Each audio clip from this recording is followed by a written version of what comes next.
Good morning, Cheyenne, Wyoming. Pleasure for us to be here with you. Your hosts, Ron Rabo and Steve Bamer, sitting in for Dave here this morning. And on this cold and very blistery Friday morning. Blistery? Blustery. I think blistery means hot. Blustery. If blistery is a word, it would mean hot. See, this is what happens when I have two people that are smarter than me sitting in the studio. But I'm the one that's in charge of the microphone. So just turn us off if we get unruly. I think I'm going to turn you off. Yeah. So no, I was thinking that this is pretty cool. I mean, we were talking when we were on break here that we all graduated from high school in 1991, and I suspect that this is maybe a first for the studio, or you got three pretty amazingly good-looking guys, sitting in the studio, who are 40 years old. So anyway, Wyoming Perspectives. Well, I'll tell you, Boyd Wiggum is here with us from the Wyoming Liberty Group. And Boyd, you and I have known each other for a long time. Yes. And we were talking about when did we meet? You're from Burns. Of course, I'm from Albin. And Steve, being from... I'm from the he's city. Yeah, he's from Glen Rock. So I'm more urban than both of I you. don't even know if that counts. So, I think we met maybe livestock judging or showing steers or something like that in 4-H. 4-H. Yes, it was probably 4-H. Yeah, and so funny thing how life has a tendency to take us on all these winding roads and ends up back here, all of us here at the KGAB studios in Cheyenne, Wyoming. And Boyd, I know you lived in Virginia for several years. Yes. I think you went to law school out there. Is that correct? I did. Okay. Yeah, William and Mary. Okay. And you were out there and married now with a couple of children, and now you find yourself back in Cheyenne. Yes, I brought all three children back to sit so they could see their family. Excellent. Well, welcome back to Cheyenne. It's great to have you, and certainly great, and will be a great conversation this morning. We're looking forward to this. And Steve and I talked yesterday about this sign ordinance issue, that's before the city council. Mm-hmm. What's on your mind about it? I mean, where does the Wyoming Liberty Group sit as far as this topic? Well, of course, the UDC enacted back in 2012 included several sign provisions, and it's my understanding that prior to enactment of the UDC, because of a prior court case, there were not substantial regulations regarding political signs, non-commercial signs in Cheyenne. But when the UDC was enacted, the temporary sign provisions seemed to capture political speech, and my reading of the UDC as it currently exists is that it's probably unconstitutional, and therefore the ordinance that is currently before the city council, that's up for third reading, either on Monday, or it sounds like it might get postponed for another 2 weeks. Sounds like it. Yep. Yeah, in December, would solve the constitutional problems that exist with the current UDC. Mm-hmm. So, of course, we are foursquare in support of the Bill of Rights, the Constitution, and the liberties enshrined therein. And my position is any of the tinkering that I've heard various council members suggest they want to do with this current amendment to the UDC is probably going to take us backwards. My belief is the ordinance as it stands now needs to pass in order to avoid trouble. Sure. Well, we had some conversation about this on the air yesterday, and folks, if you'd like to join us this morning, please do that. We'd like to hear from you, 632-6500 or 632-3323, 888-503-6500. And we have to apologize. I think that we're still having a little bit of difficulty with that line 2, that 3323 number. So if you can at all reach us on the 6500, we can definitely take your call on that. And I think that there's yesterday when we talked about this, Boyd, that there were folks on both sides of the fence of this. Certainly, I think that everyone has valid points and valid concerns in regards to this issue. But really, what this boils down to, as you say, it boils down to is it constitutional versus is it unconstitutional? And that's really the bottom line. Is that right? That is absolutely right. Okay, we've got a caller that's joined us this morning. Good morning. You're in the morning zone. Good morning. This is Paula Qualls, and I would like to put my input into this. The sign ordinance was prior to the UDC code. I don't even know what the UDC code says exactly, but I wanted to talk about the prior ordinance and county regulation that was in place.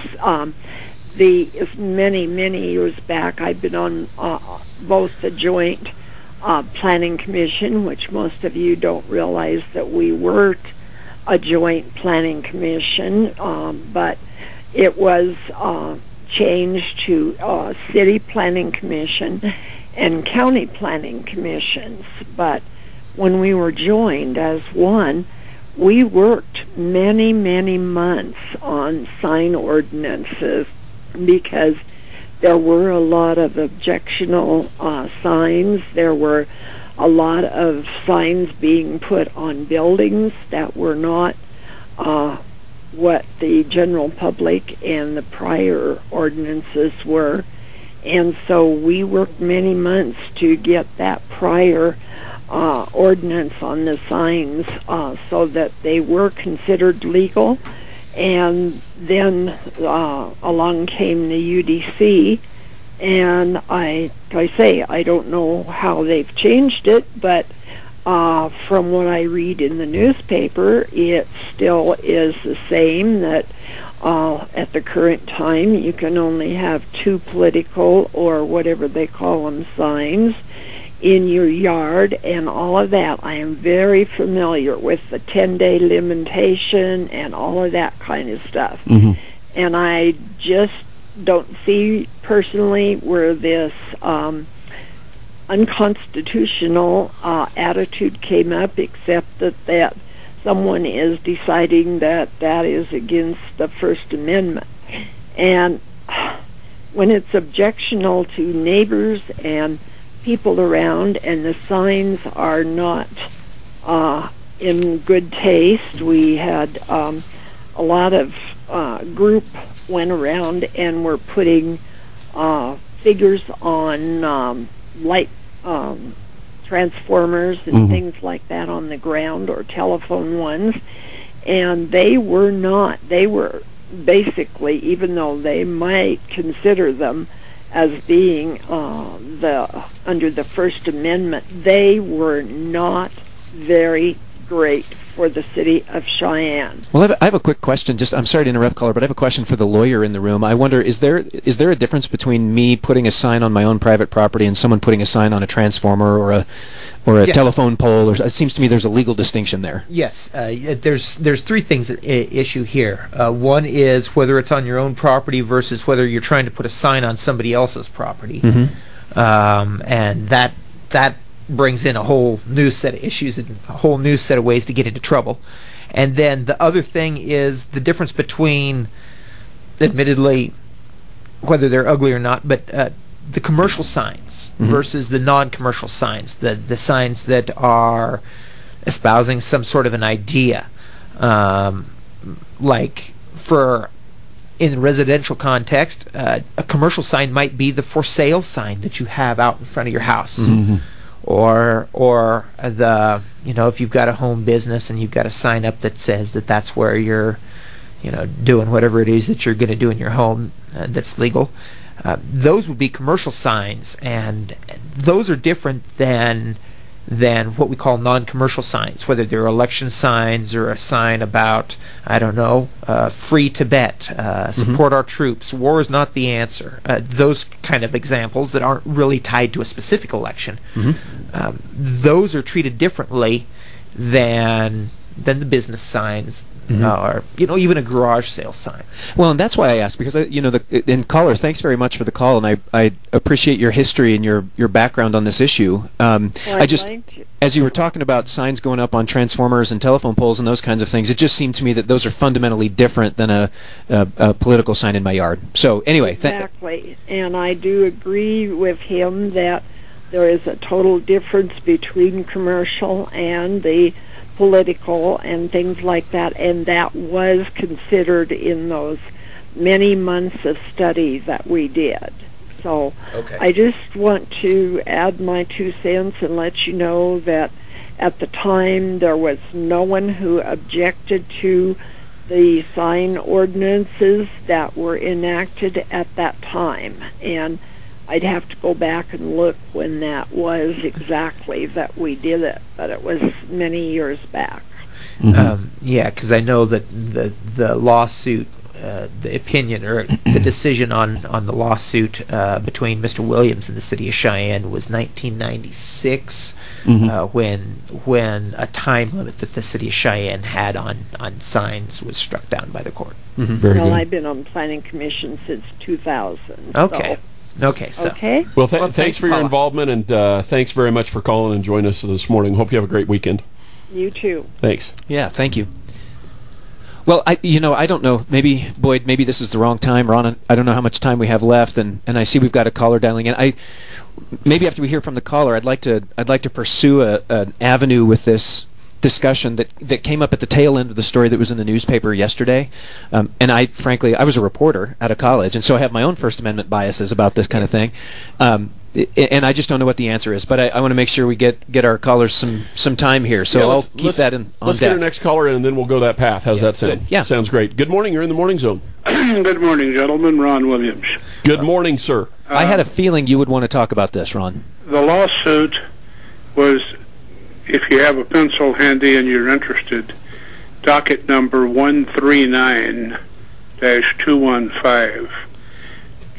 Summary judgment was rendered on behalf of the plaintiff on May 17th, 1996. So, if anybody is interested, I'm going over to the courthouse this morning to get a copy of that judgment. But to answer Paula's question, who decided that this was unconstitutional and a violation of the First Amendment was the First Judicial District Court. So it's not some activist standing up at a council meeting. It was a district judge. Sure. And I remember you now, Steve, and you had heard the name, but after the judgment was issued, I waited 2 or 3 days, and the newspaper never said a word about it, because the editor at the time was in favor of the sign ordinance. I don't recall that specifically. Interesting. But I remember getting a copy of the judgment and driving down to the newspaper, and I asked to speak to one of the reporters, and they sent me out this young-looking little kid that I thought was probably an intern that had a little peach fuzz on his chin, and he says, "Hi, I'm Steve Bamer." We were all young once, Ron. We were all young once. He still has Yeah. he still has peach But fuzz anyway, on his face. I dug out the story because I'd clipped it out and saved it, and you actually wrote that story. I hope it was at least somewhat accurate. It was extremely accurate. It was very well done. Thank you for that. So anyway, that docket number, if anybody wants to go look it up and read the judgment, it's right there for anybody that wants to see it. Great. Yeah, Very thanks. good. Thanks for calling back on this, Ron, and You're welcome. appreciate the compliment. It's very kind of you. Right. Well, it's funny how these things come around full circle, isn't it? Well, you stick around who long would have enough. who would have ever thought? Yeah, well, It's a sign that you're getting old. well, there are many of those signs. Actually, this is but one. Well, maybe one of these days you'll get over the peach fuzz, so that'll be okay. I doubt it. I really doubt it. Well, all right, folks. More on this with the Wyoming Liberty Group and Boyd Wiggum, who's joined us this morning, and we'll be right back on 6:50 a.m. KGAB. Happy Friday to everyone. You're in the Morning Zone with Ron Rabo and Steve Bamer here on 6:50 a.m. KGAB.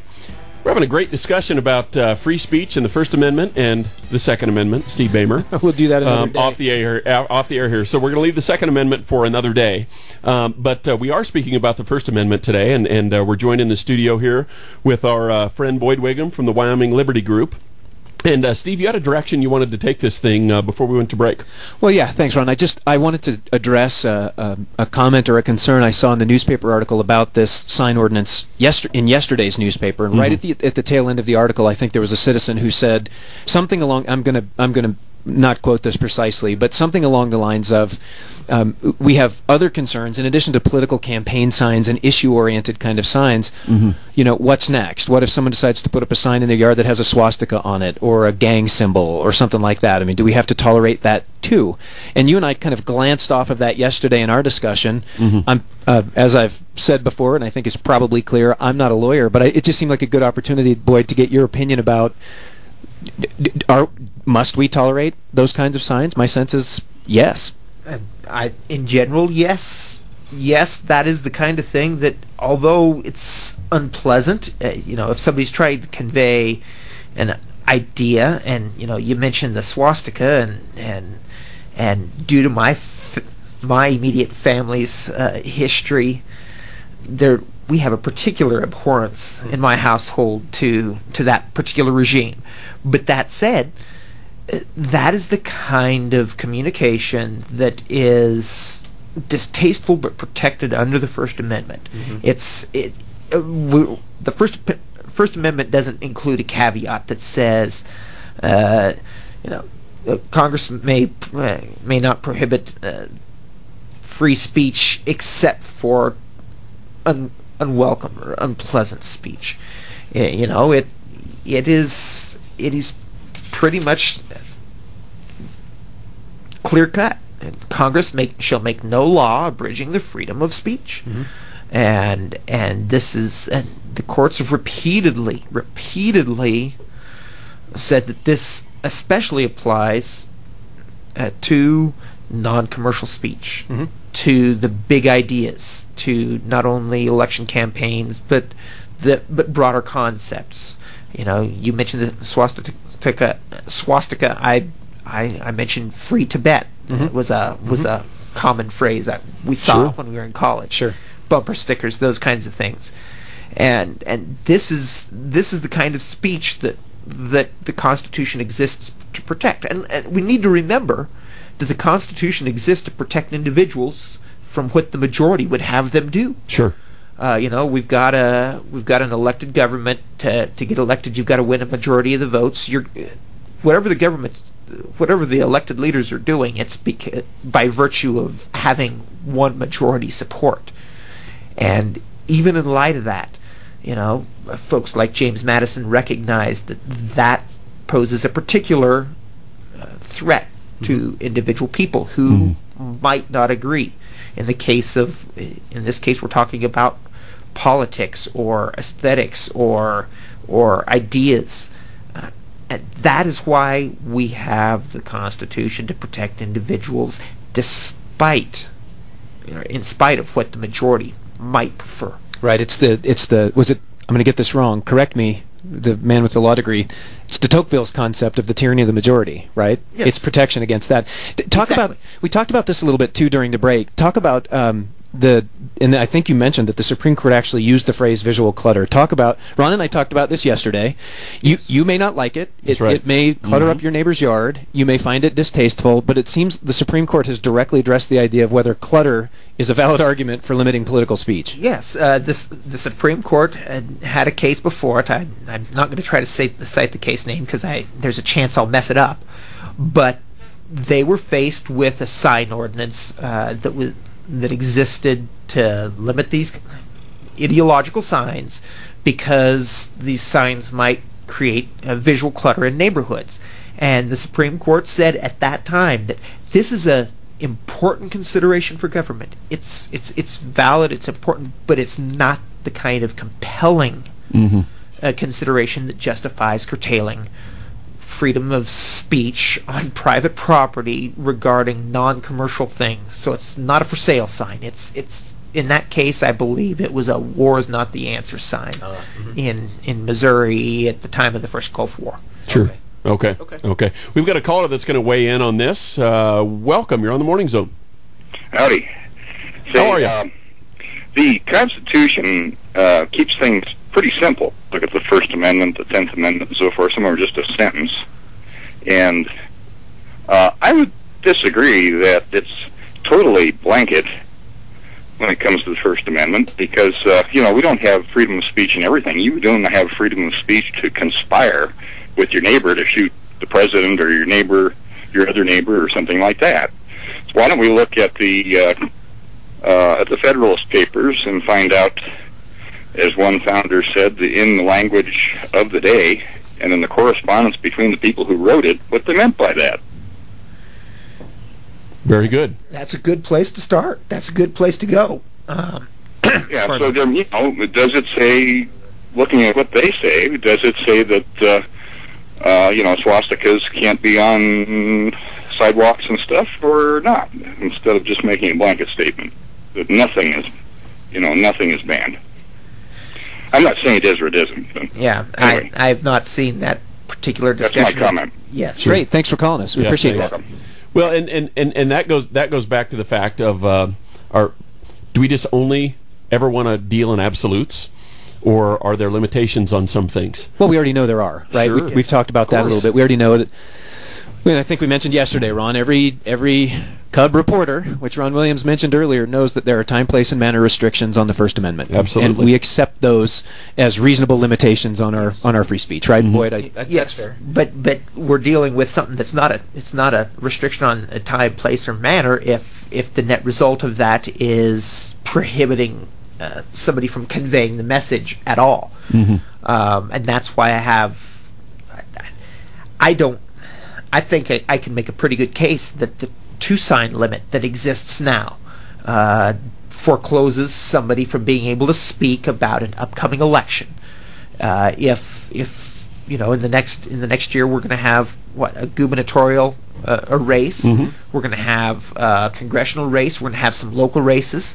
Well, right there you've got 3, 4, 5 potential races, each of which may be important to you for a different reason. Mm-hmm. And under the UDC as it now, the sign code as it now exists, it says you have to stay quiet about all but 2 of those, Mm-hmm. at least as far as putting up a sign. Interesting. Well, we have a tendency in society to want to manage and control the things that we don't like.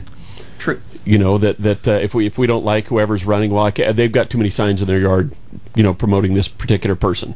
And so I think that a lot of times we want to put restrictions on that. But hey, I mean, this is fair, right? I mean, the First Amendment protects us and as individuals and allows us to speak how we feel that we believe and who we want to support. So we've got another caller that's weighing in this morning. You're in the Morning Zone. Good morning. Just very quickly, one of the founding fathers did address this issue. I can't remember which one it was. I think it was Madison, but I won't swear to it. When he said, "I may hate what you say, but I am willing to fight to the death for your right to say it." And when we talk about putting restrictions on the First Amendment, I'm no constitutional lawyer, but as far as I know, the only times when the courts have ruled against the First Amendment, so to speak, things like Justice Holmes ruling that you can't stand up in a crowded theater and yell fire. Mm-hmm. Sure, classic example. Only when significant damage is going to be done to someone by your exercise of free speech is about the only times I'm aware of where the Supreme Court has ever allowed any limits to be placed on it. And I'll get off. Thank you. Very good. Thanks, Ron. Thanks very much. Steve, you mentioned that when we were off the air. Yeah, I wish I could cite the founding father, but I was mouthing the words along with Ron Williams there. I may hate what you have to say, but I'll defend to the death your right to say it. It's in some ways it's what motivates 22-year-old kids who came out of the University of Wyoming to become journalists in the first place. It's right. Something we hold pretty sacred. So, yeah. And I don't actually know. Beyond the time, place, and manner kind of idea, the fire in the theater, which is the classic example. I don't actually know if there are additional, more nuanced restrictions or not. Is that something you're ready to talk about, Boyd, or put you on the spot here? These are the kinds of things that I've been looking for, and I am not finding many cases. And I'm focusing my research on what the courts have already said on this issue, because it is my belief that is well, A, we know that that's what the law is what the courts have said, and B, I think that that's kind of going to be where the lines are ultimately drawn. and there has been some discussion around these nuances, but I have not yet found a court case that said that yeah, a city can prohibit people from posting political signs on their private property, period. And I view that 2-sign limit as, like I used in my example, simply saying, no, you may not speak on this political issue, period, if you've got 2 other signs. Mm-hmm. If your house is up for rent, that means you're limited to saying one, speaking on one thing. And the Supreme Court has already said that you can't replace yard signs or signs in your house with some other avenue of speech in order to save a sign ordinance that places those limits. Interesting. Okay. Well, we've got another caller that's going to weigh in this morning. Good morning. Good morning, you guys. Good morning, Boyd. This is Linda, and I have a question for those who would like to restrict the number of signs in the yards. Okay. If you ran for office, how would you choose to get your message out and get your name out that you are running for office? Would you use signs? Would you buy radio or TV advertising, newspaper advertising, electronic signs? What would you do? Don't forget social media. And social media, and which one is going to get you the biggest bang for your buck? Yeah, that's something that I'd like to put out there for the guys that are saying, well, we don't want all these signs. Yeah, they can be unsightly, and I admit Delrange last summer with 26 candidates running for county commissioner was a little bit unreal. It gets a little crowded. It does. Hey, but we did set a record in the state for the most candidates for running for one office. Good for us. Yay, Laramie County. But, it's something that people need to think about. If you've got a friend that's running for political office, how are they going to get their word out? And, when this first came up, this was back before when the UDC code actually kind of got the light shined on it here in the last year, was prior to the even the filing date in May. The code said, 10 days before the event, but the event was not defined. And so we did not know whether this was 10 days before filing, whether it was 10 days prior to the beginning of early voting, 10 days prior to the primary, what the 10 days period, what that indicated. And that's what really threw the first red flag up on this. I spoke to the county attorney, and I asked him what the dickens was going on, because I had not gotten any response out of the city to define that. So I did speak to Mark Voss. And he went ahead and talked to Dan White, who is the city attorney, and it wasn't long, and we had a definition of what 10 days prior to the event was. And the county attorney's comment was, if you really want to tread on the First Amendment, he says, I'll be glad to take you to court. Of course. But we threw the light on this clear back in, probably April of last year on this sign ordinance, and that was the biggest thing that a lot of us were looking at, is please clarify this thing, because it's about as mucky as mud can get. So I think with what they've put out there right now, that yes, they're opening it up to free speech, yes, you're going to have signs. I think people in the end will be reasonable with them. When they have to mow around them for however long they're up, they kind of get tired of them, and they may, just say, well, I'm going to limit myself and put self-limitations on it, and that's up to them. It's their property. Right. So I think that this ordinance right now, as it is at least the one that's proposed, before we start tweaking it and doing anything else with it, is a good, solid ordinance. It's constitutional in my mind. It does define what the 10 days prior to the event is. And that was one of the big questions that several of the candidates had last year, and that has been clarified with this ordinance. Just for those who may not know, what is the clarification? What is the 10 days before the event definition? The 10 days before the event now is 10 days prior to candidate filing. Filing. If you're running for a county or state office, you can begin putting your signs up as a candidate 10 days prior to the first date of filing, which is in May, Okay. usually around the 15th. If you are running for school board, you have to wait until August to begin putting your signs up because they do not file until August. Right. Okay. So that's the clarification that is in this ordinance right now. Well, we appreciate that. You know, that's good information to share. Hope you have a great weekend. Oh, I plan on it. All right. Good. Thanks Take for care. calling.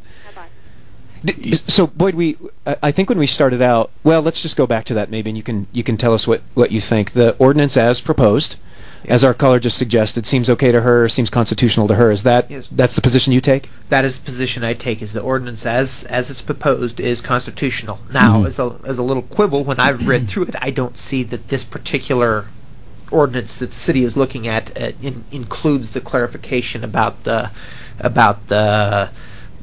10 days before the event, because what it is doing is removing that time limit entirely. I have not seen an ordinance or I have not seen a court case that upheld an ordinance that said you can't put your signs up before such and such a date. And just to open up the question a little bit more, I have seen an NZ sign in a shop window around town here downtown already. This is one of my concerns. You know, we have this time limit set in here, but watch TV, watch the news. Oh boy, yeah, we've got a real live campaign going on. That's I think it's fair to say it predates filing. I don't know. Maybe there is an early filing for. Sometimes the rules are only as good as those who enforce them, right? Well, and I guess I don't want to be too philosophical about it, but I had two other thoughts. One was which is why I asked the question about your sense for the ordinance as proposed and that time limit, because I guess I just don't buy the time limit. Yeah. If it's my property and I feel like expressing my support for a particular candidate 12 months a year, the limitation on when I can put that sign up just strikes me as anathema in the first place. And secondly, and I don't know what we'll have to say and probably not have time to get into this, Boyd, but I guess the second thought I have about this is if it seems so reasonably clear-cut on what you can and can't do with respect to political speech and limiting signs and those kinds of things, what's really going on here? People just don't necessarily like where freedom can lead sometimes. I think when I hear the discussion, it's about whether or not this is a good idea and whether or not it's tasteful, and that's probably an appropriate discussion to have with commercial signs and neon billboards, but not an appropriate discussion in this context. Correct. Yeah. Okay. There is a difference there. Good. Well, there are, as in any society, certainly in a free society, there's advantages and disadvantages. Democracy is messy. It is. It really is, and I think that could be a topic of discussion all unto itself sometime. And so, we have a caller that was waiting on the line. Caller, I really apologize we didn't have time to get to you. Hope that you'll join us in the next hour. And so, Boyd, thank you very much, and thanks to the Wyoming Liberty Group for all the great work that you do, and thanks for taking your time to come in here this morning and chat with Steve and I, and certainly with our listening audience. And until next time. And I hope that you have a great weekend as well. And so, folks, we'll be back here on the Morning Zone on 650 AM KGAB.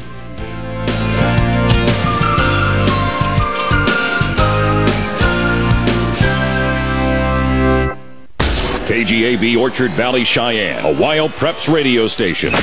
AM 650 KGAB, Cheyenne's #1 news talk radio. Good morning to everyone. It's a happy Friday here in the KGAB studios on 650 AM. Ron Rabo and Steve Bamer, your host this morning, sitting in for Dave Chaffin. And it is warming up this morning. It's now officially 18 degrees. And so we hope that you have a great Friday. We're going to return here at our 9 o'clock hour. And Steve and I have some issues and some topics that we'd like to touch on. If you'd like to join us, please feel free to do so at 632-6500. 632-3323, or of course 888-503-6500.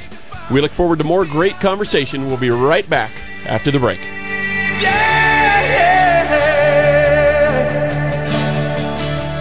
Oh, saddle up your horses. Come on, get ready to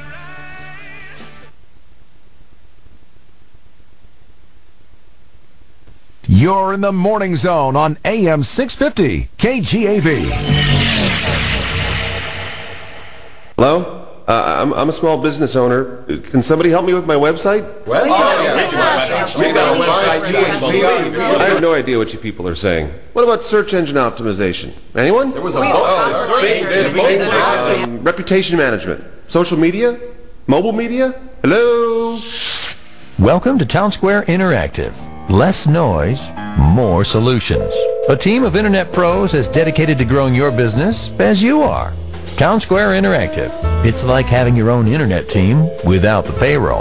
Call 855-4-WEB-HELP. That's 855-4-WEBHELP. Or find us at townsquareinteractive.com. Town Square Interactive.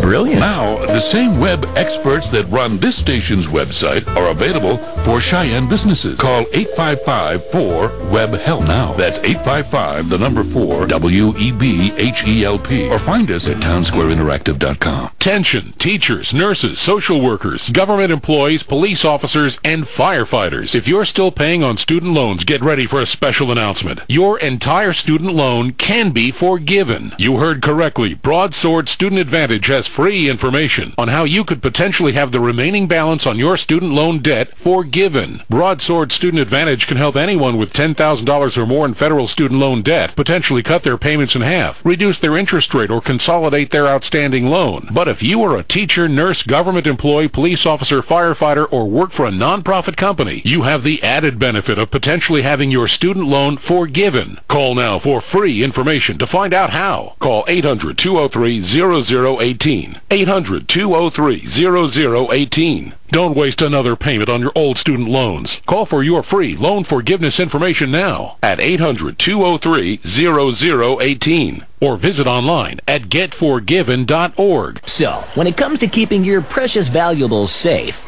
are you going to go to the guys that sell locks, mops, dog food, and patio furniture? Clean up on aisle 5. Clean up on aisle 5. Or the guys who sell locks, padlocks, keys, safes, electronic locks, drill-resistant locks, deadbolts, padlocks, gate locks, and even designer keys, just to name a few. That's what we thought. The Lock Shop, your one-stop security shop in Cheyenne. 413 Randall Avenue. Call 634-2915 for answers to all your security needs. David Johnson with CenturyLink on being a member of Cheyenne Leads. Being a member of Cheyenne Leads means that you're investing in the economic growth in Cheyenne and Laramie County. The whole town benefits from the jobs that are created by Cheyenne Leads. Leads' mission is all about attracting new business development. The community involvement is key to Leads' success. To help our community grow, join Cheyenne Leads. Be a part of the progress and join online today at CheyenneLeads.org. Pulse Pounding Talk Radio with Glenn Beck, weekdays on AM 650 KGAB.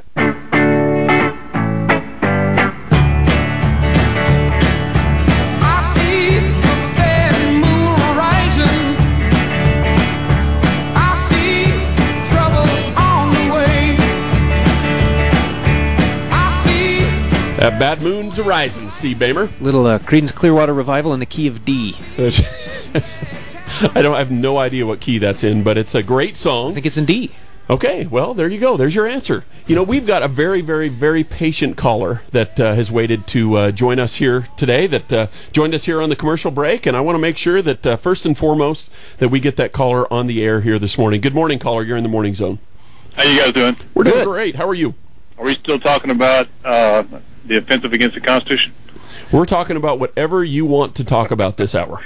Okay, I was pretty disappointed yesterday when I heard of what the Senate was able to do, or was it the day before? I just heard about it yesterday. But, you know, I got a question. I'll see if you guys, what your guys' take is on this. This is about the only station I listen to now because you guys sound pretty sound, and I know one of the DJs who works up there. But Washington, I was trying to find my quote book already. I had a quote from one of our founders, and it was that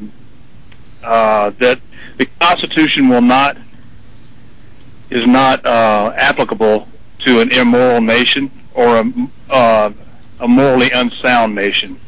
Is it safe to conclude just based on what we observe today that this country has fallen away from any kind of moral compass?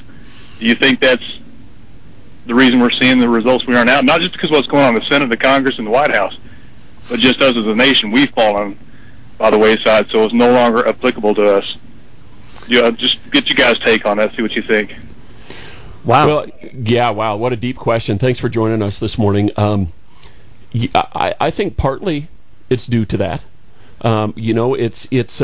There seems like there are so many issues. I mean, certainly I think at our roots, maybe we're the same country that we were 200 years ago, but in many, many, many respects, of course, we're not.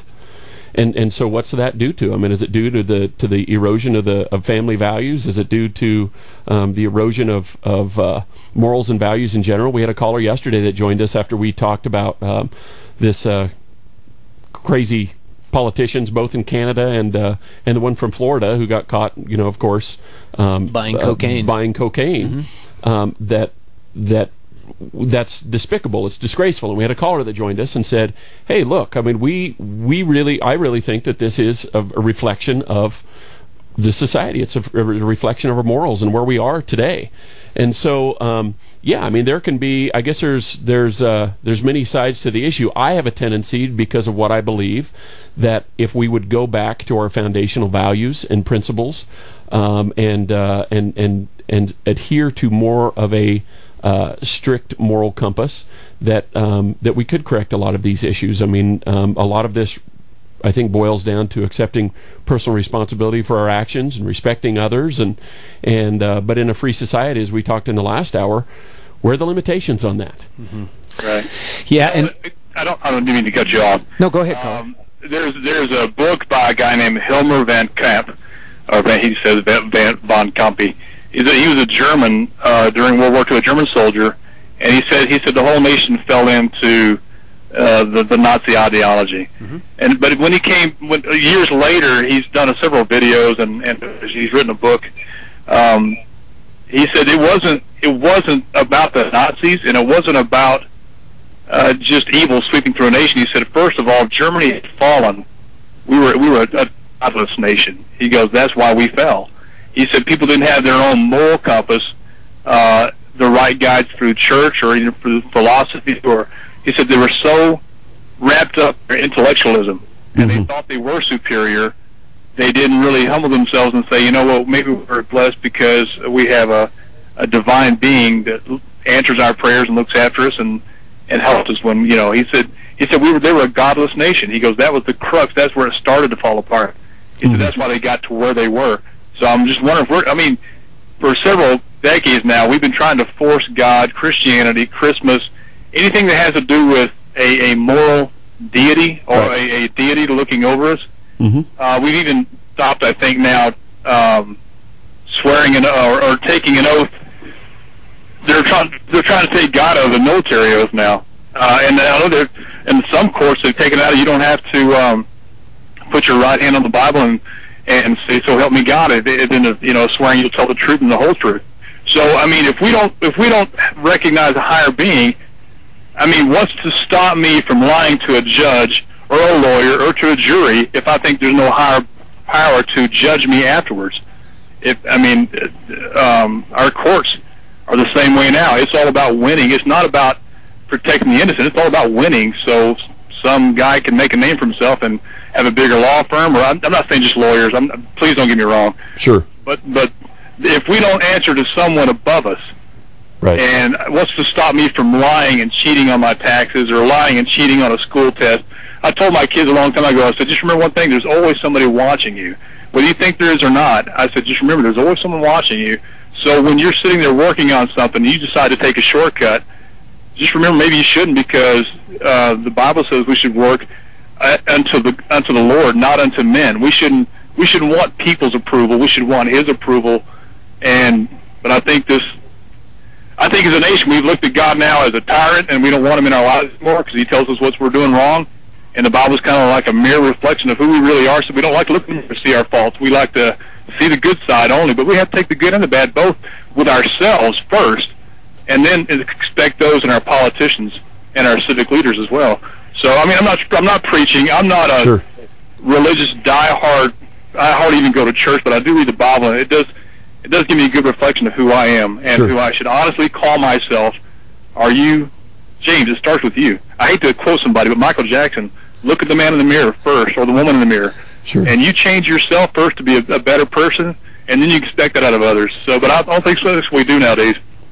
We want to look at the symptoms, and we want to have a definition for everything that's wrong with us. Instead of saying sometimes we're selfish, sometimes we're greedy, sometimes we're just mean. Sometimes we don't know why. Mm-hmm. But without a true moral compass, a true like a deity, looking to our political leaders isn't going to help us at all, because they're men and they're fallible. And if we expect high things from them, not from ourselves, we're putting too much pressure on them, and they can never live up to that. So, just a little thought. I don't know. It's just something. You guys are know a little more of this than I do, because you guys are in that area a lot. But anyway. Well, we really appreciate you weighing in on that. Yeah, thanks very much this morning, and thanks for the great perspective there. And there's a lot of truth to what's being said. We do have a tendency to chase the symptoms, and rather than getting to the crux. I mean, we don't like to take responsibility for our own actions. It's hard for us to take blame for things when the blame really does lie within ourselves. It appears to me that the more we take morality out of society, the more anything goes. Because there isn't an answer, there isn't a consequence necessarily. I mean, if we can get away with it, why not? Here in this world, because maybe it doesn't matter, because we don't believe in the next world. And so certainly I believe that the more we stray away from morality, the more we become the nation that I would hope that most of us don't want. But I know there's a lot of folks that would disagree with me on that too. And so thanks very much for weighing in on that. Hope you have a great weekend. We wanted to mention this morning, and I just want to say this because there's our country's a lot of really great history, and I want to read this because I just think that it has a lot of meaning, and especially today it does. John Fitzgerald Kennedy, the 35th President of the United States, was assassinated at 12:30 p.m. Central Standard Time on Friday, November 22, 1963 in Dealey Plaza, Dallas, Texas. Kennedy was fatally shot by a sniper while traveling with his wife Jacqueline, Texas Governor John Connally, and Connally's wife Nellie, in, of course, a presidential motorcade. A 10-month investigation in 1963 to 1964 by the Warren Commission concluded that Kennedy was assassinated by Lee Harvey Oswald, acting alone, and that Jack Ruby also acted alone when he killed Oswald before he could stand trial. I was not alive, neither you or I were, Steve, when this took place, but I know that it had and continues to have a profound effect on America, and especially the people that experienced this, and can't forget the moment. And I just think that today's of course the 50th anniversary, and I've seen the video a multitude of times, and it just breaks my heart. I didn't know this guy. I mean, I don't even want to pretend to know, in large part what he even stood for. Although I know he was very well liked. And it's just it's a national tragedy. So when whatever we're talking about, whether it's sign ordinances or the First Amendment or the Second Amendment or morality in our society, let's not forget who we are, and let's not forget about what our heritage is and where we come from. So I just wanted to add that today. I think it's very important. We've got another caller that has joined us this morning. Good morning. You're in the Morning Zone. A great show today, guys. Yeah, I just wanted to weigh in along these lines. I think the problem is that we have an absolute in the Constitution. These are one-sentence amendments: shall not be abridged, shall not be infringed. Okay, so when the citizens come to the court and poke and prod their own self-governorship and ask the court to decide what the boundaries are of that, where is the judges? Where is the wisdom of the courts that have said, we don't have the power to change that word? That would require the people and a constitutional amendment. Mm-hmm. Mm-hmm. And I think that's where we're lost, because you know what? It might not be absolute to the people. Okay, if they want to change something, there is a new powers clause in the Constitution for their ability to do so, okay? But the judges and the judicial branch are not given power to legislate and change that. Sure. Sure, and I think your point, if I'm understanding you correctly, is that in the interpretation, in the decision, in deciding on cases that end up in front of the Supreme Court, the court obviously has the opportunity to, in effect, legislate. And I think we hear a lot about that in terms of judicial activism and that kind of a concern. Is that kind of what you're thinking? Well, my question would be, where did that start? Where did that change? Because that's not their order. That's not within their power. They should be interpreting that as shall not be abridged, whatever the situation. You know what I'm saying? Like, the people want these boundaries. It seems like, to me, like they poke their own self-governorship when they demand and put on the court to decide whether or not they can be offended. And there is no right to that. There is no right not to be offended. Right. So I'm wondering where the judge was long ago, or whenever the precedent was set. Where was the sane mind that said, you know what, this says shall not be abridged, and this says shall not be infringed, and it's not within our power. You're the people. You're the one that gave us these instructions, this Constitution, that we're to abide by. So if that is to be changed, it won't be by me. You guys do it by constitutional amendment. Yeah, interesting question. I'm simply not equipped to trace back to where that started, but it is an interesting question because certainly over time, as the cases have evolved and as the case law has evolved, and I've made it clear before, I'm not a lawyer, we have accepted, I think, as a society, and maybe not all of us gleefully necessarily, but we have accepted certain limitations, even, and in fact most particularly, on those rights where the very first sentence is Congress shall make no law abridging, et cetera, and we've accepted those for better or for worse. But I certainly agree with you. There is we talked about this with Boyd in the last hour, and Ron and I talked about it during the break. The Constitution, in my view, and especially the First Amendment, because that's what we were talking about, isn't set up to protect the things that we all agree on. It's specifically set up to protect the ideas and the concepts that we disagree about. That's exactly right. And so I see where you're going. I agree in principle. And as far as JFK, you had some great comments, and God, may he rest in peace. But a lot of that changed then. I mean, LBJ did pretty much exactly 180 degrees opposite of what Kennedy was like. Kennedy was constantly fighting with the people's liberties in mind, with a small, limited government based on the Constitution. And look at how much LBJ changed that. And that's where it started. I mean, I think people let it get to their feelings. I've heard that before. The Great Society was a sea change. Yeah, and I mean, that's where the first gun laws came from, too. That's where that door was open. But, again, it shall not be infringed. Even people that support background checks these days should think about the idea that if they want something like that and it's so popular, do it legally. Do it by constitutional amendment. That's what we have it for. Sure. Good. Right. Yeah, great call. Thanks very much for reaching out to us this morning. Thanks very much for weighing in this morning. And we'll be back here to wrap up the rest of the show here this morning. You're in the Morning Zone with Ron Rabo and Steve Bamer. Happy to be with you, and we'll return shortly after these breaks on 650 AM KGAB.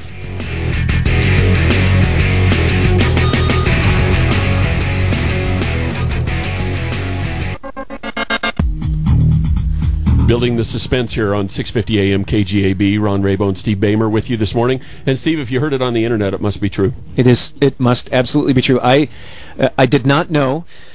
I've done some things in my life that I'm not entirely proud of. I did not know taking showers on Wednesday somehow put me in violation of the law. But if it's on the internet, it's probably true, so thanks for bringing that up. Well, apparently any person who fails to close a fence in Wyoming is subject to a fine of up to $750. Can you tell my kids that? Be careful. Be careful the next time you're out there on the plains and in the prairie. Shut the gate. It's funny. It's funny. The music it's absolutely random that you would be talking about this with that music, but it somehow seems absolutely appropriate. Oh, that's all right. Well, we have a lot of patient people who are listeners, and we've got a listener who has joined us here in the break and has been patient enough to stay on the line. Good morning. You're in the Morning Zone. Good morning. This is Charles, and you should always close the gate. Be conscious of your neighbors. That's right. Amen. The guy that was just on, I forgot his name, he's very astute, and I love listening to him. And I just actually tuned in the last couple of minutes before the break. but I just had to call because what a lot of people don't understand is that our constitutional rights, they weren't given to us by the Constitution. They were affirmed by the Constitution. They were given to us by God Almighty. Okay, we have inherent rights as human beings to exist, to work, feed our families, to do these different things. We have God-given, constitutionally affirmed rights. Okay, and we have lots of other rights that are not enumerated in the Constitution that we're not to be deprived of. That's the first thing I'd like to say. The other thing I'd like to say, I was listening to somebody talk about, what I first said there is in contrast to what Liz Cheney said twice on her visit so far that I've heard on the radio about our civil liberties. If you are given civil liberties by the government, that means they can take them away. Sure. They're not right. Okay, they call them civil privileges. Okay, she makes me nervous. And not only that, she's related to Barack Obama. If you just check Ancestry.com, and it's even on in different video clips of Barack admitting to that. Anyways, and then the other thing you got to understand, you're talking about the police and the judges watching out for your rights. They're not there to watch out for your rights. They're there to put you in jail. Okay? Everyone's a target. Whenever you're driving down the road and a cop comes up behind you, first thing he does is run your plate. Sitting behind you, because that's what they do. They're fishing, they're looking for money, they're looking for revenue to feed the machine. The machine is the system. Okay, the police want to arrest you and put you in jail, then there's lawyers to defend you, there's judges, there's prisons, that's all the machine, okay? You have to make sure, as far as your rights are, you have to insist on your rights. When you go to court or anything, you have to demand your rights. They're not there to support your rights. They're there to take them away and put you in jail. And that's a fact. Well, you have raised half a dozen or more interesting points there. And thank you very much for joining us even late this morning, and thanks for calling in. I guess a few things to react to there, Ron. The first is this is the first I've heard of Barack Obama's relation. I mean, it sounds to me an actual filial relationship to Liz Cheney. I've never heard that before. I'll check that out because it catches me completely flat-footed. There's a lot of things in this world I haven't heard of before. That's definitely at the top of the list now. Every time we get on the air, we prove that. I think maybe one of the other my dad was a police officer my whole life. Died when I was in high school, but he was a police officer, and I guess I just don't buy I understand. I do believe you've got to fight for your rights, and I think that our existence inside the messy democracy, in some ways, every day has something to do with saying. With the struggle to ensure that our rights aren't diminished. I agree with that general proposition, but I don't think my dad went to work every day hoping to put people in jail. I don't think he was running your license plates in the hope that he could generate revenue for the small town I grew up in. I think the role my dad played, and I think the noble goal that he pursued as a police officer was public safety and protection and serving the people in the community that we lived in. And I think I may be naive about that, but I knew him pretty well. We've talked about this on the air before on our show. We have to be careful to make blanket statements. Well, in fact, I'd like to hear from some folks who are in law enforcement that are listening, because I guess I side with you on this. That I don't believe that these folks exist so that they can go out and certainly revenues may be part of it, and maybe they do have goals that they have to reach or whatnot. I don't know that, but I do know that whenever there are folks in the law enforcement business that are out there, I feel pretty safe. I just do, because I know where I'm at, and I know what my behavior is, and I'm not really worried about it. I'm not worried about the fact that they're going to run my plates and all of that. But you have a great story, and I'm going to put you on the spot here. Oh, geez. I know it's. Are we about out of time? Here comes the music. No, I mean, this is a really compelling story, and it's really important, I think, that you share this. And this is the story about your dad when he made an arrest, and he ended up stepping down out of principle. Because he did not believe in the machine. He believed in what was doing right, and he lived by that example.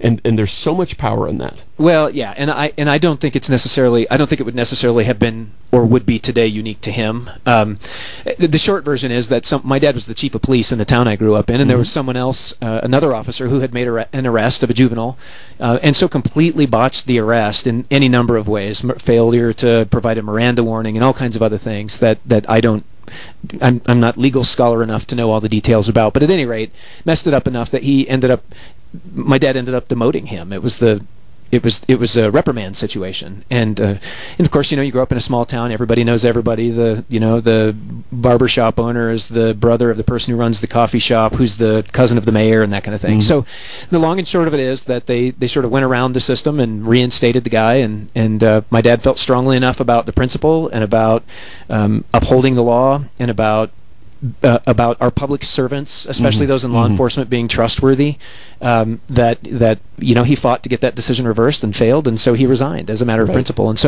And I really, really hated him for that when I was 16 or 17 years old, and have since come to appreciate the example that sets.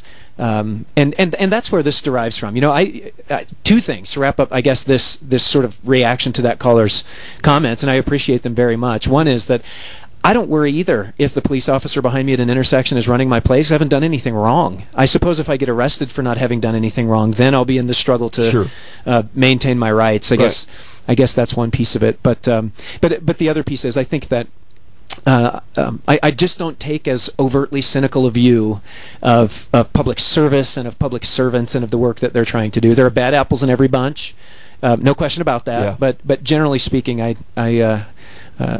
just don't worry about it that much. Well, caller, thanks for joining us this morning. We hope you have a great weekend. And I believe the same thing. I know a lot of folks who are who serve in public office that ran for the right reasons.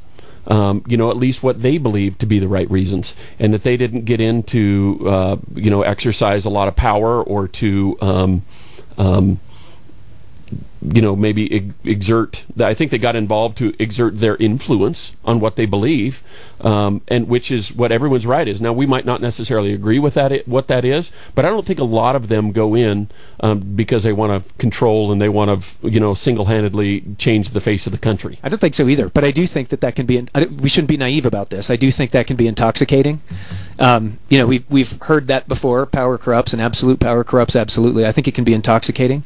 And I also think we've talked about this some. I also think that the nature of the system is such that if you run for the U.S. House of Representatives and you win, the minute you get elected, you begin running again. You begin campaigning again because you're up for election again in 2 years, and you've got to raise money and those kinds of things. So I think the nature of the system supports this idea that it's a constant campaign, and I think the access to power and money that comes with it can be intoxicating. Right. So I agree. I think generally speaking, intentions are probably good in the beginning, but I do think that there's a certain allure that can change. Certainly priorities at the very least. No doubt. All right, we've got another caller that's joined us this morning. Good morning. How are you? Good morning, caller. All right, I guess that caller can't hear us for some reason. I'm glad that doesn't only happen to me. We'll see if we can... caller, can you hear us? All right, well, try to call back. And, we live, and that's the problem. We talked about this in the last hour. Some of the problem is that in a free society, there's problems, and no society is perfect. And America is far from perfect, and we just have to keep that in mind.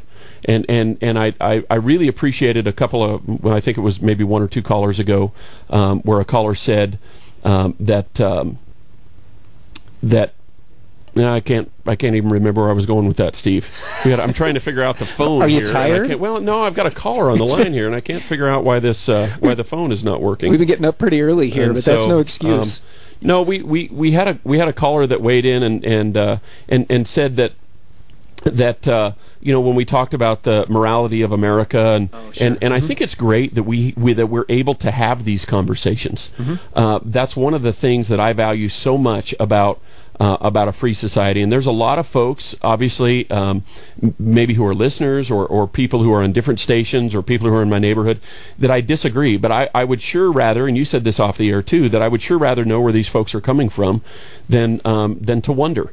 And I really love and appreciate the conversations that you and I have as well about the fact that we can disagree, and that because we can disagree, if we'll be open-minded enough to listen to each other, we might learn something that maybe we didn't know previously.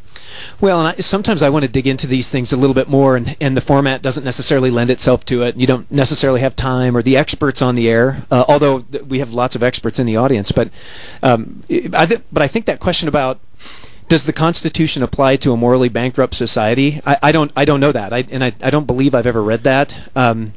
But I think that raises a lot of questions. Right. First of all, whose definition of morality are we using, and what is so morally depraved about the society we live in? Of course, there are people who are going to break the rules no matter what the rules are, right? Which is, in fact, the point of rules, I think, Sure. in the first place. But that's something I'd like to dig into more, because I'm just not sure I buy that. I know I disagree with you on a handful of those things. Well, we talked off the air that I think if you ask people, I mean, if you want to set moral standards, first of all, like you said, where are those morals coming from? Because if we asked, 1,000 people in a survey, for an example, is murdering someone wrong, I would say the vast majority of them would say yes. I mean, if we asked them a handful of those types of questions, I think that we would find that we are much more alike in a lot of regards than we are different. And so where does that come from? And I think that's a good point. So maybe we've got a caller. We're going to see if we can get these phones to work again here. Good morning, caller. You're in the morning zone. Good morning. Yeah, I just have a comment from your last caller. Sure. And in a way, he was right. It seems that our law enforcement folks have, I don't know if it's their egos or what's happening here, but an example is a lot of times warrants are issued for people, and it used to be that when a warrant was issued, an officer went out, served the warrant, and arrested the person. Now they're issued, but they're not really served. They sit there until an officer, by chance, happens to pull somebody over at a traffic stop or something like that. He's running the plates, like you say, and boom, here's a guy with a warrant. So now we're going to arrest him. Mm-hmm. So why they're doing that is partly because they're trying to catch them doing other things, or perhaps the people that are with them in a vehicle or at their residence or whatever are doing things that they're not supposed to be. The other thing that we're losing rights over is probable cause. Probable cause developed because judges didn't want to be woke up at 3 o'clock in the morning to issue a search warrant to search your vehicle. Mm-hmm. Now, the officer's free to do whatever he wants. And when an officer says he pulled you over because you didn't use your turn indicator or you were weaving between the lines on the road or whatever, that's a totally dishonest thing. Mm-hmm. Mm-hmm. And most of the time when they pull you over, and I'm speaking from experience with my son-in-law and my daughter, getting pulled over and the traffic violation was not the important issue. The important issue was, well, where are you going? What you doing? Can I search your vehicle? And these, to me, is not, that's not good police work. That's fishing and looking for ways to increase the revenues Mm-hmm. in the city. Mm-hmm. And, it's a shame that it's come to that. Now, I'm not sure which individual I just tuned in a little bit ago whose dad was a police officer. Sure. Yeah, that was me. This is Steve. Okay, Steve. I'm sure in your dad's day, he did serve honorably. I mean, his job was to help the community. I'm 60 years old, and I have nothing but respect for the police, especially the older generation. The newer generation is starting to get a little questionable. But back in my day, when I was younger, they weren't there to arrest you. They were there to help you. Mm-hmm. If you had one too many drinks, they took you home. If you had a flat tire, they stopped and helped you. Mm-hmm. They were there to help you, not Mm-hmm. harass you and try and arrest you for every little thing. And nowadays, it seems like no matter what it is, they're trying to issue a ticket for something. Well, I have to admit, and first of all, I appreciate that. I have my obvious biases, but I think your assessment of my dad's service is right. But I have to agree with you, too. I mean, in as much as I have this deep respect for law enforcement and believe in their motives, generally speaking, I don't want to be naive about it either. I have been in those situations where I was pulled over for going 57 and a 55, which, you know, the margin for error on the speed gun hardly accounts for that. And the line of questioning that I went through didn't have anything to do with speeding. It had to do with where was I coming from, where was I going, why was I driving a car with Washakie County plates on it, as though that were relevant to anything. So I agree. I've certainly been there and understand where some of that cynicism or skepticism might come from. Well, even myself, I turned in some kids for shooting out fireworks in the city limits. Officers showed up, and the first thing he asked me was for my Social Security number. I asked him, I said, well, what does that have to do with anything? Well, you know, and I mean, I'm not stupid. He was going to go run my Social Security, see if there was a warrant. He was more concerned about arresting me than he was going and talking to the kids that were shooting fireworks. Yeah. Well, we wondered. You sound suspicious. Yeah, that's right. Well, and I also wondered maybe he was going to go buy some Christmas gifts or something. I don't know. Yeah. Wow. Well, thanks so much for the call. We appreciate it, and have a great weekend. Thanks for joining us. You too. Thanks, guys. Thanks. Bye.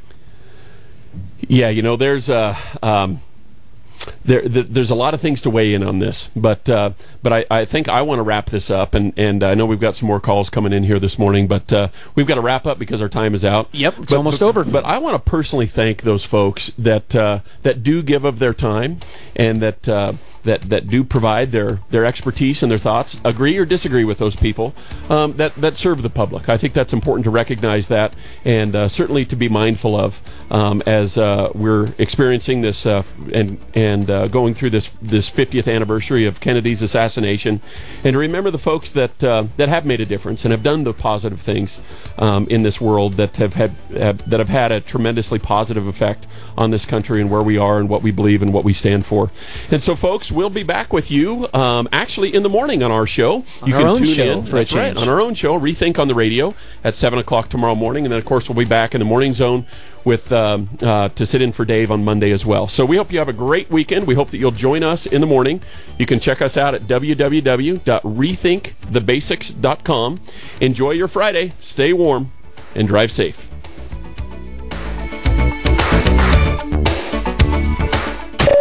KGAB Orchard Valley, Cheyenne. On air at AM 650, worldwide at KGAB.com.